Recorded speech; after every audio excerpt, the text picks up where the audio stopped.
നാടകത്തിന്റെ കരുത്ത് നാടകമായി അരങ്ങിലെത്തിക്കാനുള്ള ഒരുക്കത്തിലാണ് മയിൽ നാടകക്കൂട്ടം. തടവറയിൽ പോലും ഇടിമുഴക്കമായ നാടകം പ്രമേയമാക്കിയാണ് ദ്വീപ് എന്ന നാടകം ഒരുക്കിയത്.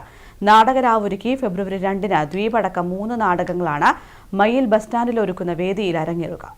കാലം പറയുന്ന കഥകളുമായി കാലം മറന്നൊരു തലമുറയ്ക്കായി പറയുന്ന കഥകളുമായി കാലം മറന്നൊരു തലമുറയ്ക്കായി ഒരുമിച്ചു കൈകോർത്തു കൂട്ടമായി മയിൽ നാടകക്കൂട്ടം മയിൽ നാടകക്കൂട്ടം മയിൽ നാടകക്കൂട്ടം മയിൽ നാടകക്കൂട്ടം.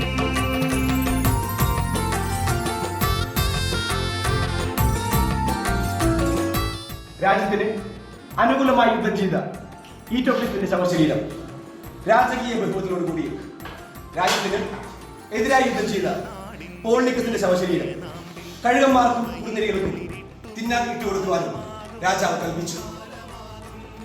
ആന്റിഗണി സ്വന്തം സഹോദരൻ പോൾനിക്കസിന്റെ ശവശരീരം സംസ്കരിച്ചു. രാജ്യദ്രോഹ കുറ്റം ചുമത്തി ആന്റിഗണി അറസ്റ്റ് ചെയ്യപ്പെടുന്നു. ഇവിടെയാണ് നമ്മളുടെ നാടകം ആരംഭിക്കുന്നത്. ആന്റിഗണിയുടെ വിചാരണയും ശിക്ഷയും.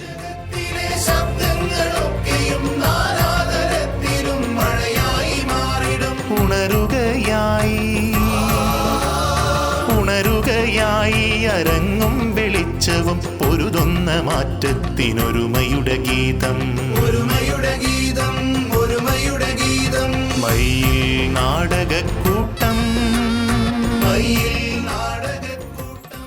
നാടകത്തിന്റെ കരുത്ത് നാടകത്തിലൂടെ തന്നെ പ്രേക്ഷകരിലേക്ക് എത്തിക്കുകയാണ് മയിൽ നാടകക്കൂട്ടം ദ്വീപ് എന്ന നാടകത്തിലൂടെ.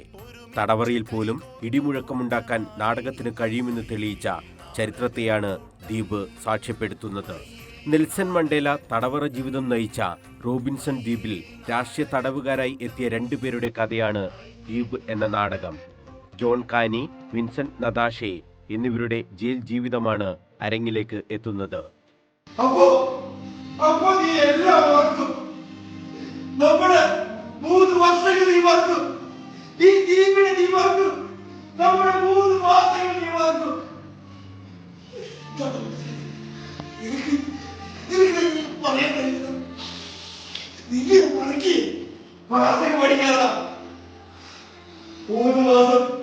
മുഴുവനായി അവരെ നിന്നവിടെ നിർത്തില്ല.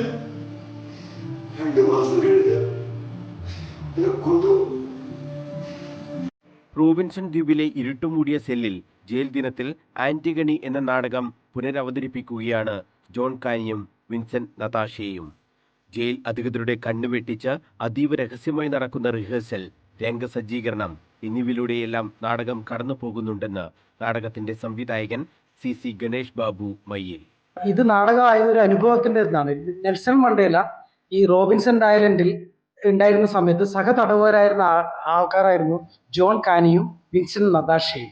അവർ 2 പേരും രാഷ്ട്രീയ തടവുകാരായിരുന്നു. ഒരാൾ നാടകം കളിച്ചതിന്റെ പേരിൽ അറസ്റ്റ് ചെയ്യപ്പെട്ട് റോബിൻസൺ ഐലൻഡിലേക്ക് വരികയും മറ്റാൾ ഈ പ്രതിഷേധം എന്ന രീതിയിൽ അയാളെ പാസ്പോർട്ടൊക്കെ എംബസിക്ക് മുമ്പിൽ കത്തിച്ചിട്ട് അവിടെ ഒരു അങ്ങനെയാണ് അയാൾ അറസ്റ്റ് ചെയ്യപ്പെട്ട് റോബിൻസൺ ഐലൻഡിലേക്ക് എത്തിച്ചേരുന്നത്. ഇവർ 2 പേരും ജയിലിൽ ഒരു മുറിയിലായിരുന്നു. അവർ ആ മുറിയിൽ വെച്ച് ഒരു അവരുടെ പ്രതിഷേധം എന്ന രീതി, ഭരണകൂടത്തിനെതിരെ ഒരു പ്രതിഷേധം എന്ന രീതിയിലാണ് ആന്റിഗണി എന്ന നാടകം ചെയ്യാൻ വേണ്ടി തീരുമാനിക്കുന്നത്.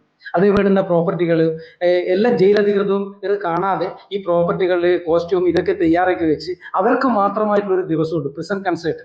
ഈ തടവുകാർക്ക് വേണ്ടിമായിട്ടുള്ള ഒരു ദിവസം അന്ന് ഇവർ ഈ മറ്റൊരു തടവുകാരുടെ മുന്നിൽ വെച്ച് ആന്റിഗണി എന്ന നാടകം കളിക്കാൻ വേണ്ടി തീരുമാനിക്കുന്നതാണ് ഈ നാടകത്തിന്റെ പ്ലോട്ട്. സിനിമാ താരം വിനീത് വിശ്വമാണ് വിൻസെന്റ് നതാഷയായി അരങ്ങിൽ എത്തുന്നത്. ആദ്യമായാണ് ഇത്രയും ദൈർഘ്യമേറിയ നാടകം ചെയ്യുന്നതെന്നും സിനിമയേക്കാൾ ഏറെ പ്രയാസം നാടകാഭിനയമാണെന്നും വിനീത് വിശ്വം.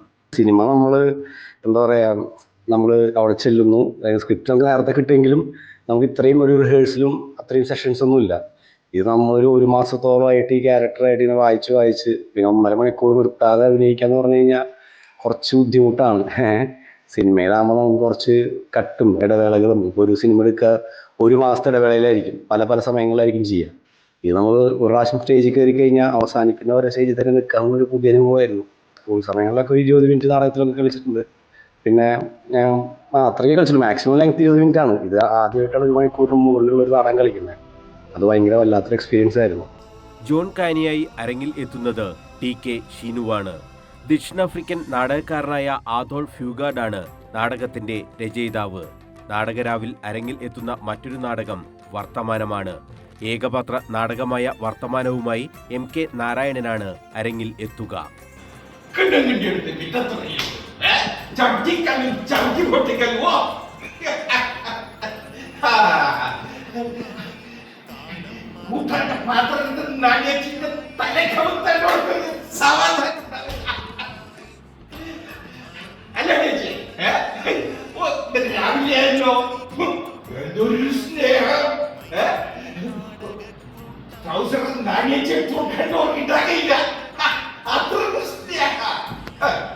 ഷീനു മലപ്പെട്ടമാണ് ഏകപാത്ര നാടകത്തിന്റെ രചനയും സംവിധാനവും നിർവഹിച്ചത്.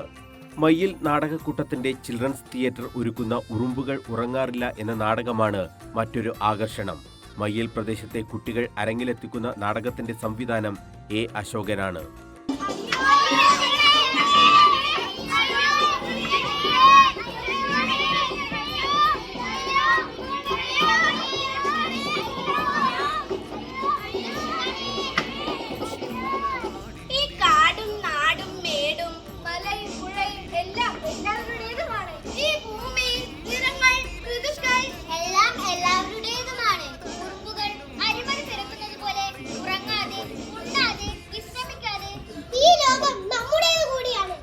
GV അനീഷാണ് ഉറുമ്പുകൾ ഉറങ്ങാറില്ല എന്ന നാടകത്തിന്റെ രചയിതാവ്.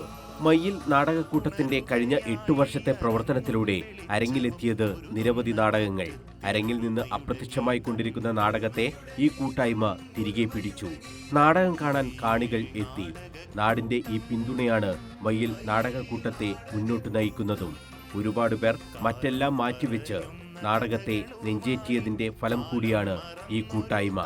മയ്യിൽ പ്രദേശത്തുള്ളവരെ നാടകവുമായി അടുപ്പിക്കുക, അതിലൂടെ സമൂഹത്തിന് നല്ല സന്ദേശങ്ങൾ നൽകുക, ഇതുമാത്രമാണ് തങ്ങളുടെ ലക്ഷ്യമെന്ന് നാടകക്കൂട്ടം കൺവീനർ OM അജിത്. ഇതിന്റെ പ്രധാനപ്പെട്ട നമ്മൾ നാടകക്കൂട്ടം രൂപീകരിക്കുമ്പോൾ അതിന്റെ ലക്ഷ്യം എന്ന് പറയുന്നത് നമ്മുടെ സമീപ പ്രദേശങ്ങളിലെ നാടകം അഭിനയിക്കാൻ കഴിവുള്ള, അതുപോലെ തന്നെ നാടകപ്രേമികളെ നാടകവുമായിട്ട് ബന്ധപ്പെട്ട പ്രവർത്തനത്തിലേക്കും അതിൻ്റെ മുൻനിരയിലേക്കും എത്തിക്കുക. അതുപോലെ തന്നെ നമ്മുടെ വളർന്നു വരുന്ന കുട്ടികളെ നാടകത്തിൻ്റെ മേഖലയിലേക്ക് അവരുടെ കഴിവുകൾ എത്തിക്കുക എന്നുള്ള ലക്ഷ്യം വെച്ചിട്ടാണ് നമ്മൾ മയ്യിൽ നാടകക്കൂട്ടം രൂപീകൃതമായത്. ഓരോ വർഷവും നമ്മൾ വ്യത്യസ്തമായ നാടകങ്ങൾ, അതായത് നമ്മുടെ പ്രദേശത്തെ നാടകക്കാരെ ചേർത്ത് പിടിച്ചുകൊണ്ട് ഓരോ വർഷവും 1-2 നാടകങ്ങൾ നമ്മൾ അരങ്ങിലെത്തിച്ചിട്ടുണ്ട്. അപ്പോൾ അതിൽ നിന്ന് വ്യത്യസ്തമായിട്ട് ഈ വർഷം നമ്മൾ നാടകരാവ് എന്ന പേരിൽ ഒരു ദിവസം തന്നെ 3 നാടകങ്ങളാണ് നമ്മുടെ ഈ പ്രദേശത്തെ നാടക അഭിനയിക്കുന്നവരെയും അതേ കുട്ടികളെയും ചേർത്തുകൊണ്ട് നമ്മൾ അരങ്ങിലെത്തിക്കുന്നത്. നാടകരാവ് ഞായറാഴ്ച വൈകിട്ട് 6 മണി മുതൽ മയ്യിൽ ബസ് സ്റ്റാൻഡ് പരിസരത്തൊരുക്കുന്ന വേദിയിലാണ് അരങ്ങേറുക. തുടർച്ചയായി 3 നാടകങ്ങളും അരങ്ങിലെത്തിക്കും. മയ്യിൽ പഞ്ചായത്ത് പ്രസിഡന്റ് MV അജിത ഉദ്ഘാടനം ചെയ്യുന്ന ചടങ്ങിൽ folklore academy secretary AV Ajayakumar മുഖ്യപ്രഭാഷണം നടത്തും. News bureau, Kannur.